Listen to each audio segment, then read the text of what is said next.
Hi, you guys. Welcome back for our daily practice questions. It is day 319, and as always, I like to first start with my introduction and disclaimer before getting started with our questions for today. So, for those of you who are familiar with me, hey y'all. For those of you who are new here, welcome, welcome, welcome. I am Dr. Brittany Weinstock, a family nurse practitioner and the founder and CEO of the Nursing Studio.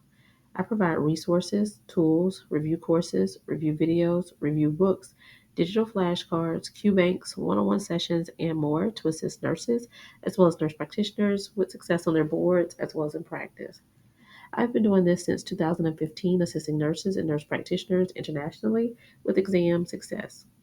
But y'all know my disclaimer and reminder is that we know there's no absolutes in medicine.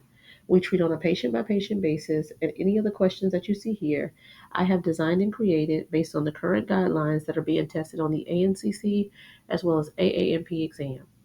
Now, any of my videos where I'm teaching on things that we currently do in practice, I will always say that so there's no confusion. So, with that being said, let's get into question number one for today. But before we get started, don't forget to hit the subscribe button so you're not missing any of my videos. And if you would like to gain access to my MP Test Success Toolkit, it is free and linked in the description.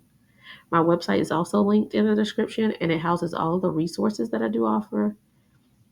And as always, I like to direct you to my business profile by simply going to Google and searching The Nursing Studio. It will bring you here where you can find my contact telephone number, link to my website, and testimonials from previous review students.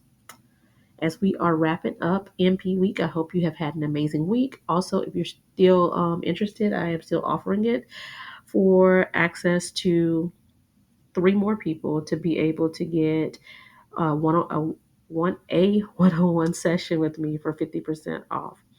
So just shoot me an email if that's something that you would like to take advantage of.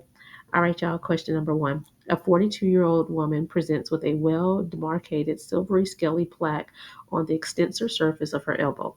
She reports mild itching. On exam, gentle removal of the scale results in pinpoint bleeding. What is the most likely diagnosis? Is it A, atopic dermatitis? Is it B, psoriasis? Is it C, tinea corporis? Or is it D, seborrheic dermatitis? Take a moment and tell me what you got. All right, so I always recommend reading the stem of the question first as it allows you to slow down to ensure you're answering what is even being asked of you. So here the stem of the question states, what is the most likely diagnosis? And as I always tell y'all, if they're looking for a diagnosis in the stem of the question, you got to run it back and look and see what the assessment findings show you. So what are their signs and symptoms? How are they presenting, right? So we have a 42-year-old female. She has a well-demarcated silvery scaly plaque on the extensor surface of her elbow. Y'all, this is classic presentation of psoriasis, right? I always tell you when you think of derm, pay attention to the locations as well as the key identifiers. Remember my Brittany's brilliance. I say think of it as like when I say this, you say that, right? So whenever I say silvery scaly plaques, you say psoriasis, and then also it's showing you.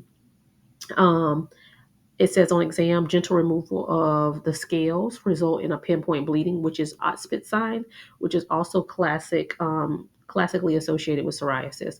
So make sure you know these little things. So B is your best answer. Question number two. A 31-year-old woman presents with fatigue, weight gain, brittle hair, and constipation. On exam, her reflexes show delayed relaxation phase. What lab abnormality is most consistent with the suspected diagnosis? Is it A, a low TSH and high free T4? Is it B, a high TSH and a low free T4? Is it C, a normal TSH and an elevated T3? Or is it D, a low TSH and a low T4? Take a moment and tell me what you got, y'all. All right, stem of the question here. What lab abnormality is most consistent with the suspected diagnosis? So again, the stem of the question is asking about a diagnosis. So you need to run it back and look at the assessment findings because how you will have to approach this is you'll have to come up with a differential diagnosis and then you'll know what lab value you're trying to look to confirm that, right? So we have a 31-year-old female comes in with fatigue, weight gain, brittle hair, and constipation. All right, this puts me in the mind of hypothyroidism, especially with the slow, um, like the slow reflexes. These are classic for hypothyroidism. So when I'm thinking of this and looking at these lab values, remember how hypothyroidism, well, all thyroidism presents. So remember, when we're talking thyroidism, the TSH is going to be opposite in the term, right? So if we're thinking hypothyroidism, we would think that TSH should be elevated, right? So B is your best answer, where we will have a high TSH and a low free T4. All right, and lastly, question number 3. A 34-year-old woman spills hot coffee on her upper arm. On exam, the affected area is bright red, is swollen, very painful, and is covered with clear fluid-filled blisters. The skin is moist and the capillary refill is quickly present. What type of burn is this? Is it A, a first-degree burn, B, a second-degree burn, C, a third-degree burn, or D, a fourth-degree burn? Take a moment and tell me what you got. All right, and the stem of the question here states, what type of burn is this? And so we have, even when they're asking what type of burn or what type of murmur or what type of anemia, that is a diagnosis style question. So again, you're going to run it back and look at the assessment findings, right? So we have a 34-year-old woman who spills hot coffee on her upper arm.